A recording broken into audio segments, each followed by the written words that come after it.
Elden Ring's DLC, Shadow of the Erdtree, has been out for 2 weeks, and we've been given tons of new lore, bosses, and most importantly, new weapon classes to play with. One of the classes I've been most excited about is the new throwing weapons. These were revealed in the first trailer, and they looked sick. So I decided to beat all the major bosses in Shadow of the Erdtree by using only the throwing attacks on these weapons. Before we get started, I wanted to point out that most of my viewers aren't subscribed. If you want to see more Elden Ring and Shadow of the Erdtree content, just hit that button. Alright, on to the video. I start off the run on a character that's already finished the main game at level 151. I go touch a zombie arm and am teleported straight into Purgatory. My first mission is to get Skidoo fragments and my throwing weapons. Also, I know it's allegedly pronounced Shadow or Shadoo Tree, but hear me out. That's way less fun than calling them Skabooble fragments. After I get my first few Skabobbles, I head to one of the new Ruined Forge dungeons, located here on the map. These are puzzle areas with a bunch of smithing stones and weapons in them. Most importantly, almost all the throwing weapons are located within these new areas. Inside this one, I find the Smith Script Dagger. This is the only throwing weapon I found where every part of the moveset is a throw, so that makes it pretty unique, I guess. With my first weapon acquired, I sneak through a poison swamp and take a secret spirit spring to bypass Castle Insis. I get a couple more Skabobbity fragments and decide to upgrade my daggers to finally test them out.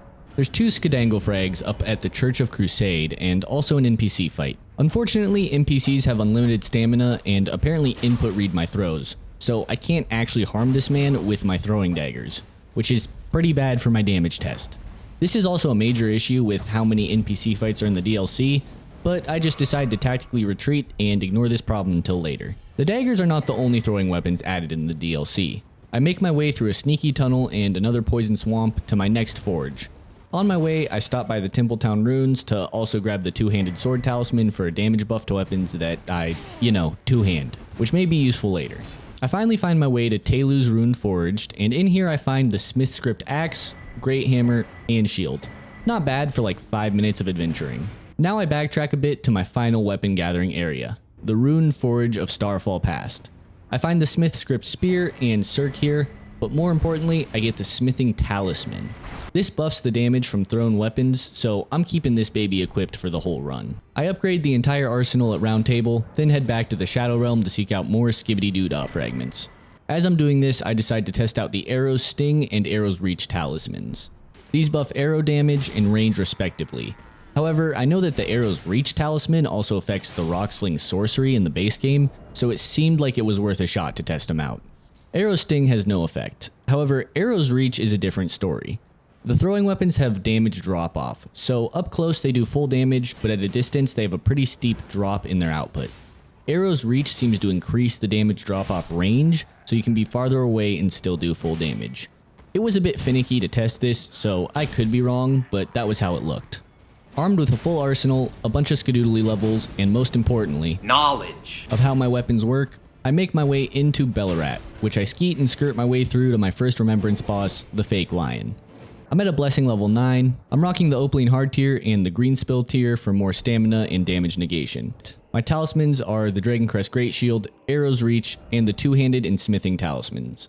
Like a true lion hunter, I decide to use the spear for this fight, with a cold attunement because frost procs make me wet. This was the first real test of the throwing weapon playstyle for me, and it was a bit weird. The throwing attack is an R2 with this weapon, and it feels a bit slow. There's a window after you throw the weapon where your character kind of recovers and you can't dodge or run or anything, so that's going to take a bit of getting used to. This is countered by the fact I get to attack from a bit farther away, so any follow-up attacks can be avoided with the right spacing. But I don't really have the hang of this at all yet, so my first attempt ends with my untimely demise. It was a pretty good try though. Attempt 2 starts off exceptionally well, with me literally trading every single attack and pretty much just getting mollywopped for being so greedy. I have realized I can be a lot more aggressive than I originally thought though. I actually have some time to usually throw 2 spears due to having some decent spacing, and I can also weave in a bunch of attacks during the phase transitions, which is normally impossible because dude floats up into the air to do those. Throwing weapons might actually be one of the better choices for this fight because it feels like there's so many extra attack windows compared to melee. Unironically, phase transition pretty good punish window. Holy shit. Oh, come here! He's dead. You're joking. No, come here. Fuck you. Jesus! How are you still alive? No. Down, kitty. Get down, boy. Yeah, that's right. With the fake cat defeated, I head north to Castle Insis. I head to the little area next to the castle for the Arrow's Soaring Sting Talisman. This is essentially both arrow talismans wrapped into one. I have no idea if its stats are better or worse than either individual talisman, and couldn't find that info anywhere, so I end up using it for a bit just to test it out by feel. Now I can roam through Castle Venus, and by roam, I mean simply run from everything in a straight line, praying I don't die. He's here! No! No! Which actually works. My rat ancestry grants me exceeding nimbleness, so I guess that shouldn't be a surprise. Having run through 99% of the castle, I now get to face off with Renala minus the feat. I start off by trying out the Great Hammer. This weapon has a big windup into the throw, which has some pros and cons. Pro, you can get melee and throw damage in with it. Con, you have a giant windup to get staggered out of before you actually throw the weapon. The damage is great, but I think it's a little too slow for this fight in particular, so I get faster. I test out the spear and the dagger, both with cold affinities because why not? The spear is a bit better in terms of damage and speed, and the daggers are super fast, but the damage is a bit off-putting. I notice while I'm trying these both out that I'm not getting a whole lot of frost procs though. So I decide to finally try out the Smith Script Cirque. This weapon appears to have the highest status buildups of any of my options, so I give them a whirl. And boy oh boy do they whirl. The Cirques seem to have less range than the other throwing weapons, and the path they travel on is super strange. You sort of throw them off to the side and they come back in to hit the enemy. Sometimes they even seem to get behind the target and hit them in the back. It is very strange to get used to. That being said, they're quick, do decent damage, and they be proc and frost fast as fuck. I think of all the throwing weapons I've used so far, these are my favorite. They take a little getting used to, but they look really cool, and honestly, that's all I really care about. Alright, we heal. We have patience here. We heal again. We have patience here. We don't throw. And there it is. Hey, got her. Bro, these things are weird, but I kind of like them. They're pretty spicy. They do crazy status effect buildup. Having beaten Renala with less toes, I backtrack southeast from Castle Insis and encounter the Ancient Dragon Man. He just dodges my hammer though, so I switch to my new favorite weapon, the Cirque, and discover that they are goated for NPC fights. Alright, the Cirque roll catch it looks like. So that's kinda sick. Oh, the Cirque roll catch, they're so fucking good for NPCs, holy shit. Yeah, bro couldn't dodge that. I decide to double test that theory by heading into the Dragon's Pit and facing off with a beefier version of the Ancient Dragon Man. To get to him, I have to jump off a cliff, which I'm super down for, but I tragically survive and have to test my theory. Bro, these are busted against NPCs, what the fuck? And yeah, these are really good for NPCs. It seems like the AI dodges the start of the throwing animation, so if you're close, it's too quick for them to dodge, and if you're far away, they dodge too early and the Cirques catch them right as they finish the roll. I've essentially found one of the easiest ways to fight NPCs on accident. Sick. Oh my god. This is broken. With the Mandragon dead, I now venture through the Red Place to the Cerulean coast. When I arrive, I realize I've once again forgotten to swag out my character. So I make a quick detour to the Black Jail Knight, who quickly collapses to my new NPC cheese weaponry. With him dead, I equip the drip and return to the Blue Coast. I find a mysterious hole. Holy shit! Oh my god. It's your mom, chat. That's crazy. And wander through it, hurtling over a bunch of runes until I arrive at the final grace before the putrescent night. So, naturally, I leave to go get some stuff. I grab the piercing throw and scattershot ashes of war, which actually can only go on my throwing dagger, so that's a bummer. I also want more damage, so I return to the main game to get the damage tiers and test my new weapons on some base game bosses. Yeah, these guys are getting cooked. I'm way over leveled, so that has a lot to do with it, but still, that's dummy thick damage. For this fight, I'm going to test out the axe with a sacred attunement since the putrescent knight is weak to holy damage. I add the holy tier to my physic and the holy scorpion charm and two-handed damage talismans to my build because more damage is more gooder. I've also decided the arrow's reach talisman isn't really that useful. The damage drop-off range increase is a cool but relatively minor buff. With that, I jump off yet another cliff and once again survive. I guess he just doesn't want to take me yet. Off rip, the damage is pretty decent. It's not as exceptional as other options here, but it's once again easier to get in multiple attacks due to the fight being from a bit of a range. The knight is also just a really easy boss. His moveset is pretty simple, and the only annoyance is the fact that he sometimes moves too quickly for my throw to hit. Otherwise, this is just a pretty normal fight, made a little easier by the fact that I don't have to close as much distance to do damage. Fuck you. Oh, don't throw, Ratty. Heal. Throw. Bang! Okay. Okay. I respect the fucking axe, bro. Not bad. I now head far north, all the way to the front door of the Shadow Keep. I want to try my new Ash of War scatter shot. I put that and a bleed affinity on the daggers and test it out. Oh. Hold on. This L2 might actually be really good for this fight. Because I hit all the daggers. Oh, hold on. We might be cooking. This looks pretty solid. So I tactically retreat to optimize the damage. I add some blue flasks so I can spam the Ash of War, as well as equipping the Warrior Jar shard, since that's the only thing I can think of to add more pain for this boss. I give my cat a hug for good luck, then head into the boss room for another try. And it looks pretty cracked. I'm getting almost 600 damage with the drop off and 1300 up close. Those numbers are decent, but the real kicker is that I can spam this Ash of War repeatedly, and the follow-up is faster than the first throw. I think I'm safe to say this is pretty busted. I christen this the shotgun strat in honor of the fact that it looks like I'm blasting this hippo with a shotgun. After a couple more spams, I beat this boss first try, which further proves this Ash of War straight up comes.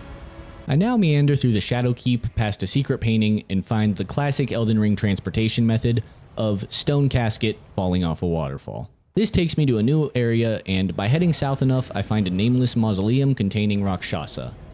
Luckily, this is an NPC fight, so, you know, I whip out the circumcisers and let them do their thing.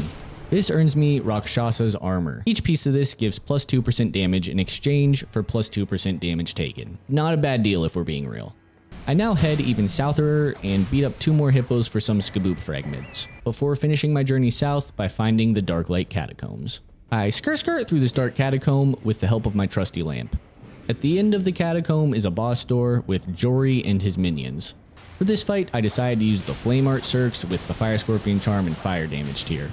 According to my chat, who usually know nothing, this man's is weak to fire. And I mean, it looks like they weren't wrong. The only hard part of this fight is dealing with the unlimited summons. Luckily, you can one-shot the small ones, and the big boy only takes a couple of hits to get rid of, but it's still pretty annoying to deal with 6 enemies at once in a boss fight. We spam.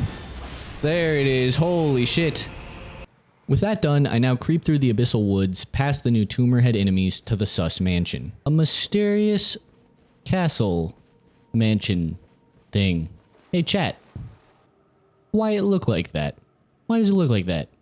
I proceed to bob and weave my way through to get to the boss room. Before I attempt it, however, I realize my next few bosses are weak to holy damage, so I respec my character to a more faith-oriented build. I decide to test the shotgun daggers on a smaller enemy, and do a build with the Holy Tier and Scorpion Charm with the Shard of Alexander and the Rakshasa armor to maximize my damage. To start the fight, I get grabbed and bit by the tiny zombie man, so I blast him to avenge myself. Now I get the real fight, and I find out the shotgun strat is also pretty busted on smaller enemies.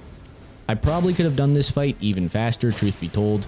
Midra leaves pretty big attack windows after his combos, and I most likely could have hit 2 L2s, but I'm a scared little diaper baby, so I only send out my attacks one at a time due to my crippling fear of getting smacked, which is actually probably a reasonable fear now that I'm thinking about it. Hey, that's right. Shotgun knives, baby. Undefeated. Woo! Give him the bag. Give him the bag. Having defeated the Lord of Madness, I can now make my way through Shadowkeep and find the northern exit to Commander Gaius. I'm still rocking the holy damage build, and I decide to test a couple of weapons against this guy. The hammer definitely hits the hardest, but the spear is quicker and still does decent damage. As for the axe, it honestly just feels like a better spear. Having tried them all out, I decided to send the rest of this attempt with the hammer. This is one of the few bosses I've encountered so far where I feel like I have enough time to go through the whole wind up and throw animation of this weapon to maximize damage. And boy does the hammer pound when you can actually use it. This is perfect. Finish him! Hiya! Hammer OP. Holy shit, dude. Know what we get for that? We get like 5 skibbity doo bop dip dibbly doo dip dip bop fragments. So that's pretty good. 1, 2, 3, 4, 5. Time to take a break from all these bosses to do a fun little quest. I pray at a statue to gain access to a new area where I find some of America's hair, which will be useful later. I also find one of the bell horns, so I blow that. Then I hoe myself out again to blow a second bell horn back at the Cerulean coast. Afterwards, I return to the sketchy church and keep talking to Ymir till I creep him out and he leaves. Then I get to do what I've been craving this whole run. Oh. For some reason, that allows me inside a hidden path where I find Ymir's side chick, Anna. I bully her with my throwy circles and she ends up giving me the Claws of Night, which are actually a throwing weapon. Foreshadowing here. I pointed those out for a reason. Anyways, with Anna beaten, I can now fight Finger Mommy. And I struggled a bit with what to use here. My shotgun actually did less damage than most other options. The axe looked a little bit better, and the hammer obviously did the most damage, but feels too slow for this fight. Honestly, the spear seemed pretty decent since it was fast, but I did end up deciding on the axe. And I kept getting really close to finishing this fight with it, but I just couldn't quite pull it off. So I brought the circumcisers back out. And yeah, the damage difference is pretty noticeable. I was trying to avoid using these for yet another boss fight, but god damn it, they're too good. Like, I want to appreciate the other weapons, but these things keep outshining them. Finger Mom is also weak to slash allegedly, and these do slash damage, so that may explain why they are so much more effective than my other options. Dodge! Get in there! Yeah, good try. GG's. You're welcome. Bye-bye. I see you next time. Okay, so yeah, that was way better than all the other weapons. Holy shit. Now that I've dealt with Finger Mommy, I head back to the Giga Mountain and skedaddle past a few dragons to the daddy of them all, Bale. Because I'm hunting big game, I pull out the shotgun with a keen attunement. Dragon Daddy is pretty resistant to status effects, so I'm best off maximizing my damage and blasting his weak spots. And I must say, I'm not super impressed by my Gat's performance. The damage ain't awful, but this dude's health bar is just juice to the tits. He's on at least 5 different types of steroids and had some pre-workout before this. Fortunately, I am a patient man, and I humbly spam fans of daggers at him. I'd normally be annoyed if a fight took this long, but Bale is so cool, I really have no issues with it. I have no clue how I'm alive, but I'm gonna take it. No, run, run, run, run, run, run. Don't throw fucking knives, you bitch. Alright, here we go. Hey, yeah. Yeah. There it is. Hell yeah, dude. God. What a marathon of a fight. Takes so fucking long. I return to the Shadow Keep one last time to beat up the face of the DLC, Mesmer the Impaler and his big serpents. Now that I'm saying that out loud, I'm kind of wondering what kind of associations the developers were trying to make with this guy. Anyways, I decided to skip the weapon testing for this guy and use my boomerangs with the holy damage build for my first try. At this point, I'm pretty convinced the throwing weapons are busted, and that if I don't spend a bunch of time trying different things on the boss, I can beat him pretty quick. And it seemed like I'm right. Phase 2 starts off with me doing emotional damage! Yeah, that. And I don't really stop. First try Mesmer might actually happen. You gotta go left. Oh no! I'm being impaled! Ah! Daddy? Bye-bye. First try. Suck my dick. You're bad. Ratioed. High skill diff. Just give him the bag real quick. Oh yeah. Oh yeah. Oh yeah, that's right.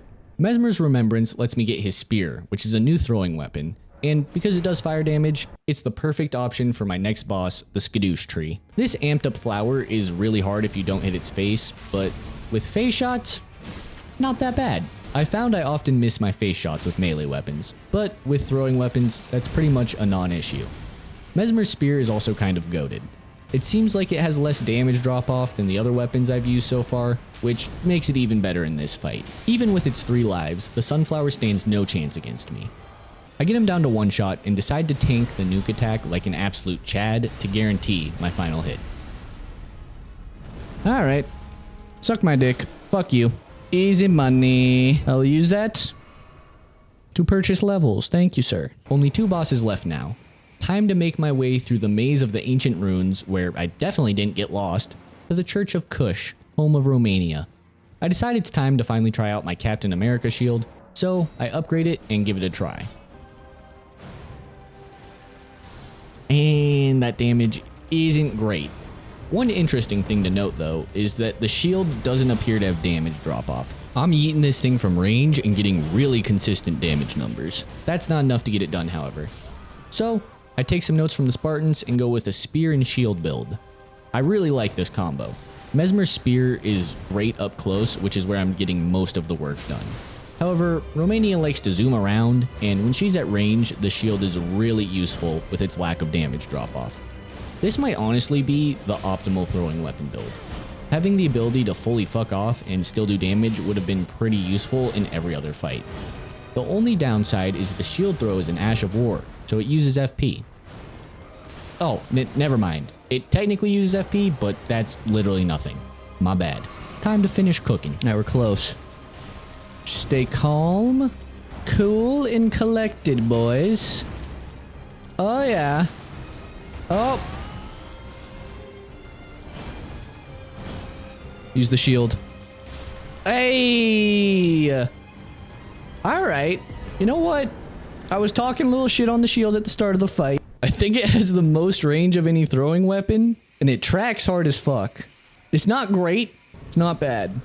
With that done, I can now move forward and burn the Skedaddle tree to enter the final area of the DLC in Near Elam. If FromSoft were merciful gods, I would be on my way to the last boss. But they are not. There is one fight between me and the final battle of this run. A goddamn NPC gang fight. Luckily, I've already found the NPC cheese weapon for this run, so it really isn't that bad. Gameplay-wise, it is still awful. I essentially just run away for 10 minutes, occasionally throwing my weapons when I get good spacing. Thematically and story-wise, I do think this is a really cool penultimate challenge. Me fighting my allies who haven't realized Amicala is a brainwashing scumbag. A battle of friends who have chosen different paths. Super cool. But enemies who have infinite FP and stamina who input read harder than any boss, and also there's 3 of them, not ideal or super fun. However, my roll catchers are broken, so I do end up beating it on the first try. There it is, first try, dude. Holy shit. Oh my god, I was so worried about that fight, man. Oh, thank god. Now I arrive at my final hurdle. I've yet to use the Claws of Night I acquired previously, so they will be my last secret weapon for this battle. These are a throwing weapon with innate bleed and the shotgun Ash of War, which has been my favorite thing in this run by far. I also have the Dragon Crest Great Shield, the Golden Braid, and the Smithing and Green Turtle Talismans equipped for this. Time to fight Prime Radon. Let's see what we're working with. Yep, damage, sufficient.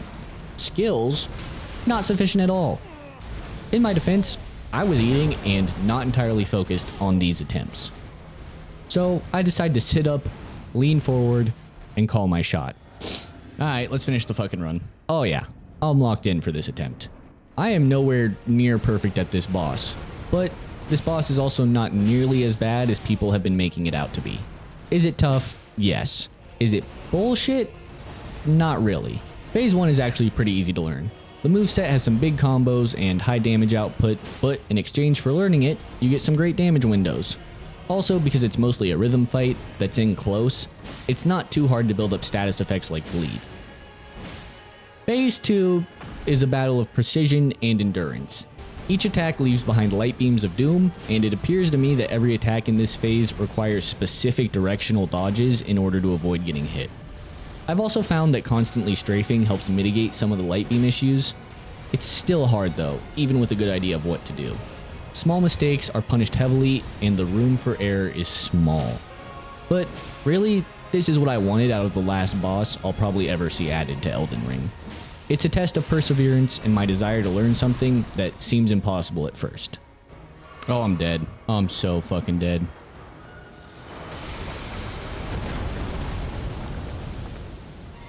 Alright. Oh, that's really good. Oh, yeah, baby.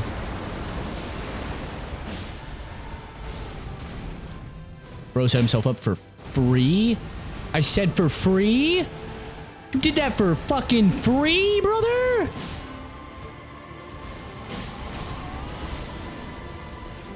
Alright. Just don't get fucked here and we're good. 1, 2, 3, 4. Finish him! Yeah, that's right. I fucking called it. Game, set, match, baby. Throwing weapons are goated. And that's how I beat Shadow of the Erdtree, by only throwing my weapons. If you liked that, check out some of my other videos on screen now.